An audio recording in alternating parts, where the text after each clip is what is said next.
आखिर कांग्रेस को हनुमान बेनीवाल की जरूरत पड़ ही गई। जी हाँ, सही सुना आपने।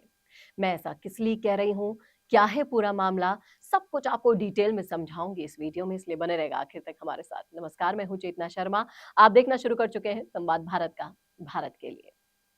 तो जिलों और 3 संभाग को जो निरस्त कर दिया गया है भजनलाल सरकार की तरफ से, उसको लेकर सचिन पायलट की ब्रिगेड और कांग्रेस एक आंदोलन की तैयारी कर रही है, सड़कों पर उतरने की तैयारी कर रही है। फाइनली विपक्ष अब बताना चाहता है कि हम जिंदा हैं, हम मौजूद हैं। लेकिन मुद्दा क्या चुना है उन्होंने?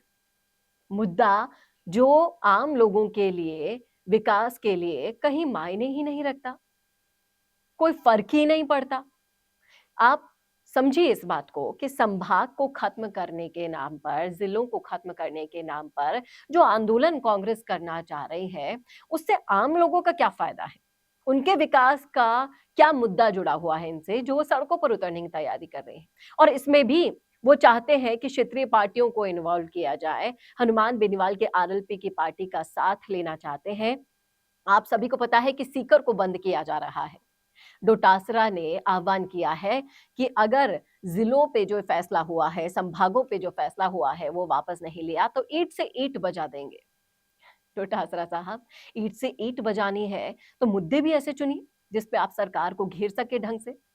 तमाम ऐसे मुद्दे हैं, एसआई भर्ती मामला है, पेपर लीक मामला है, बोरवेल खुले हुए बोरवेल वाले कई सारे ऐसे मुद्दे हैं। आपके आसपास नजरें तो उठा के देखिए, कौन से मुद्दे को चुना है आपने?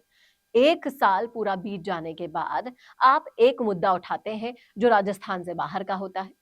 अंबेडकर का मुद्दा उठाकर ले आए, आप उस पर घेराव कर रहे हैं, उस पर प्रदर्शन कर रहे हैं और हिंसक प्रदर्शन का उसको आप एग्जाम्पल बनाना चाहते हैं। ऐसा नहीं चलेगा।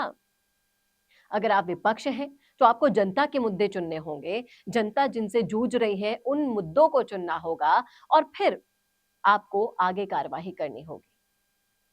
छात्र परेशान है, बेरोजगार परेशान है, आप उनके मुद्दों को अपनी आवाज दीजिए। क्यों नहीं एसआई भर्ती के खिलाफ आप एकजुटता का एग्जाम्पल सबके सामने लाते?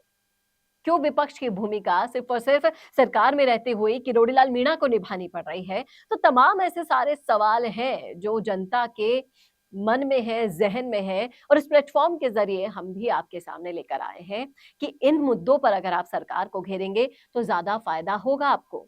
विपक्ष होने पर जो मजबूती आप में दिखाई देनी चाहिए थे विपक्ष का अध्यक्ष होने के पर, वो नहीं दिखाई देती। सिर्फ बयानबाजियों तक ही आप सीमित हैं और अब उतर रहे हैं, आंदोलन कर रहे हैं, कार्यवाहियां कर रहे हैं। तो ये मुद्दा चुना है आपने। इस मुद्दे पर आप देखिएगा, एक रिपोर्ट के मुताबिक अगर आप नॉर्मल आम इंसान से संभाग के स्तर के कुछ कार्य पूछेंगे या फिर आपको 1 महीने में, 2 महीने में, 6 महीने में कितनी बार संभाग के काम पड़ते हैं, वो क्या जवाब देंगे आपको? सोच सकते हैं आप? यहाँ पर थोड़ा-सा अपने आप को अपग्रेड करने की ज़रूरत है, लोगों के मुद्दों पर, विकास पर ध्यान देने की ज़रूरत है। उन मुद्दों को उठाइए आप। एक ऐसा मुद्दा चुन लिया गया है जिसका कोई मतलब ही नहीं है। आप ये भी सोच सकते हैं कि इनमें लगने वाला पैसा अगर राजस्थान के विकास के लिए सरकार लगाती है, तो वो एक तरीके से बेनिफिट ही है राजस्थान और राजस्थान के रहने वाले बाशिंदों के लिए। क्योंकि एक जिला और एक संभाग पर जितना खर्च किया जाता है, अनुमानित खर्च भी करोड़ों में जाता है। अगर उसे बचाया जा रहा है, संचित किया जा रहा है, तो वो पैसा विकास में लगेगा, ना कि आपकी तरह घोटालों में विलुप्त हो जाएगा। सोचना होगा, समझना होगा और इसमें आप क्षेत्रीय पार्टियों का भी साथ ले रहे हैं। आरएलपी और सीकर में जो क्षेत्रीय पार्टियां हैं, उनका आप सपोर्ट ले रहे हैं। तो क्या हनुमान बेनीवाल दे देंगे कांग्रेस का साथ?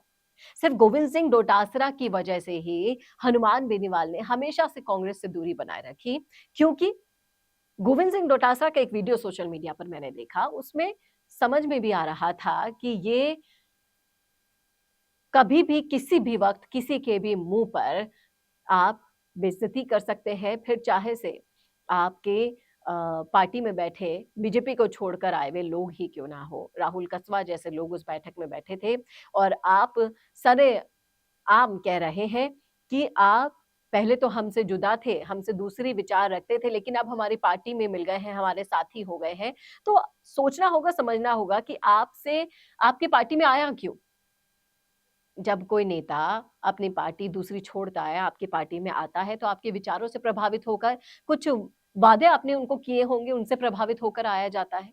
लेकिन नहीं, यहाँ पर मैटर ही दूसरा कर दिया जाता है। बाहर से आए हुए आपकी पार्टी में कई नेता हैं, लेकिन उनको बाहरी का जो तमगा हमेशा आप देकर रखते हैं, उनसे जो व्यवहार करते हैं सबके सामने, वो इस बात का सबूत है कि हर कोई आपकी पार्टी में आ नहीं सकता है। और हनुमान बेनीवाल भी इसीलिए ही इस पार्टी से दूरी ही रखना चाहते हैं, क्योंकि तवज्जो उनको भी नहीं मिली ना, हमेशा फायदा ही उठाया गया है उनका। जिस तरीके से एनडीए का जिस तरीके से गठबंधन, इंडिया गठबंधन में उनसे गठबंधन तो किया गया, लेकिन उन्हें बैठकों में नहीं बुलाया गया, उन्हें नजरअंदाज जिस तरीके से किया गया, तो बेनीवाल क्या आपको साथ देंगे?